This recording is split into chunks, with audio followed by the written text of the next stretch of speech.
দময়ন্তী বাড়ি ফেরত এসেছে। আমি গিয়ে সত্যি দেখলাম একদম কোণে বসে আছে এবং ওকে চিনতে পারছিলাম না।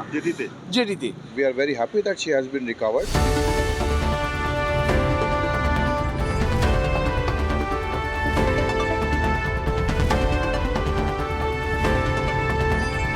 ভাবুন তো, যদি আমার আপনার বাড়িতে এরকম ঘটনা ঘটে, 15 বছরের কন্যা সে যদি নিখোঁজ হয়ে যায়, কতটা চিন্তা। হ্যাঁ, ঠিক এই পরিস্থিতির মধ্যেই পড়তে হয়েছিল গত 48 ঘন্টা ধরে। রাজ্য স্তরের শুটার প্রতিভাবান, তাকে 48 ঘন্টা ধরে খুঁজে পাওয়া যাচ্ছে না। বাবা মার ঘুম তো অনেক দূরের কথা, চিন্তায় কি করবেন বুঝে উঠতে পারছিলেন না। প্রশাসনের তরফ থেকে সার্বিকভাবে চেষ্টা করা হয় এবং আমরা দেখেছি সোশ্যাল মিডিয়ায় সাধারণ মানুষ কার্যত ঝাঁপিয়ে পড়েন। নেট দুনিয়ার যে ছবিটা আমরা দেখেছিলাম, প্রত্যেকে কার্যত খুঁজে বার করার জন্য বা একটুখানি সাহায্য করার জন্য বা যদি কোথাও কোনো রকম ক্লু পাওয়া যায় তার জন্য চেষ্টা করতে থাকেন। সেই ছবি কিন্তু নজরে আসে, আর অবশেষে স্বস্তির নিঃশ্বাস। শনিবার দিন জানা যায়, শনিবার দিন সকালে দময়ন্তীকে পাওয়া যায় হাওড়ার রামকৃষ্ণপুর ঘাটে। কালকে সারা রাত আমার ডিডি সেকশন থেকে এডিসিপি ম্যাডাম এবং কমিশনার থেকে আমাকে সারা রাত ভিডিও পাঠাচ্ছিল, মানে শ্রীরামপুর থেকে পুরো পর সিসিটিভি ফুটেজ পাঠাচ্ছিল। তখন আমি কনফিডেন্ট হয়ে গেলাম যে একদম ওকে ও ট্র্যাকিং করে ফেলেছে। এবং আমি ভোরবেলা একটা ফোন পেলাম, 5টা কতয়ে একজন লোক ফোন করলো, মানে আমাকে চেনে, আমার ফ্যামিলিকে চেনে। সে বললো আমার বউ হাঁটতে গেছে, আপনার মেয়েকে মনে হয় দেখেছে, কিন্তু অন্য জামা কাপড়ে, রামকৃষ্ণপুর ঘাটে। আমি গিয়ে সত্যি দেখলাম একদম কোণে বসে আছে এবং ওকে চিনতে পারছিলাম না।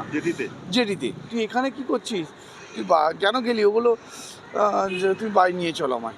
একটা তো ঘটনা দময়ন্তীর ফেরত আসার বিষয়, কিন্তু একে কেন্দ্র করে অনেকগুলো প্রশ্ন কিন্তু ইতিমধ্যেই দানা বাঁধতে শুরু করেছে।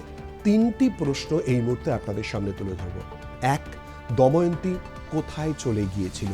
এই প্রতিভাবান উজ্জ্বল শুটার কেনই বা চলে গিয়েছিল? 2য় প্রশ্ন, পরিবার তারাই বা কি বলছেন, তাদের মনের মধ্যেই বা মূলত কোন কোন প্রশ্ন উঠে আসছে? আর 3য়ত, দময়ন্তী নিজেই বা কি ভাবছেন?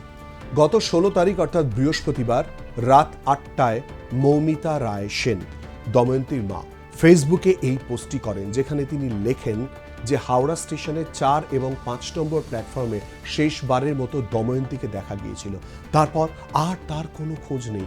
নিমেষে ছড়িয়ে পড়ে সেই ফেসবুক পোস্ট এবং তারপরে আমরা দেখি সর্বত্র তা শেয়ার করা হতে থাকে।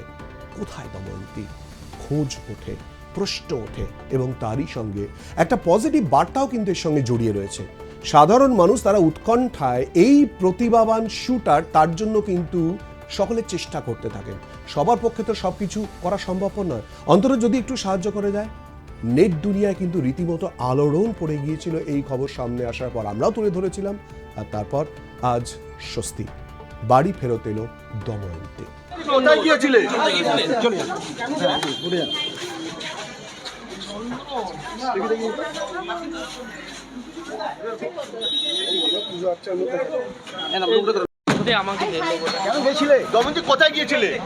কোথায় গিয়েছিলে? বাড়ি থেকে দময়ন্তী বেরিয়েছিল দুধ এবং বেশ কিছু জিনিসপত্র কিনতে, কিন্তু তারপর তার আর কোনো খোঁজ পাওয়া যায়নি। ঘটনাচক্রে তার সঙ্গে মোবাইল ছিল না বা নিয়ে যায়নি, দুটোর একটা হতেই পারে।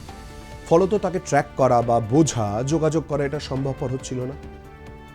কিন্তু তারপর প্রশাসনের দ্বারস্থ হয় দময়ন্তীর বাবা মা, এবং যেটা জানা যায় লোকাল ট্রেন ধরে দময়ন্তী চলে গিয়েছিল শ্রীরামপুরে। এবং শ্রীরামপুরে যাওয়া শুধু নয়, ছবিতেও দেখা গিয়েছে যখন পুলিশ প্রশাসনের নজরে আসে, শোরগোল পড়ে গিয়েছিল। যেটা জানা যায় যে দময়ন্তী মাহে সেও গিয়েছিল, সেখানে রথের দড়ি ধরেও টান দিয়েছিল। এই পুরো বিষয়গুলো ধীরে ধীরে সামনে আসতে শুরু করে, মালা গাঁথতে শুরু করে পুলিশ প্রশাসনের লোকজন। এবং যখন শ্রীরামপুরের তাকে দেখা যায়, মাহেশে যখন তাকে দেখা যায়, তখন সেই খবরও কিন্তু দময়ন্তীর পরিবারের তরফ থেকে ফেসবুকে শেয়ারও করা হয়েছিল। পুলিশ ধীরে ধীরে বিষয়টা গুটিয়ে আনছিল। তারপরে দময়ন্তী তো নিজেই ফেরত চলে এলো বাবা মার কাছে। মা, তুই কি চাস? বাবার প্রশ্ন, মেয়ের উত্তর, আমাকে বাড়ি নিয়ে চলো বাবা।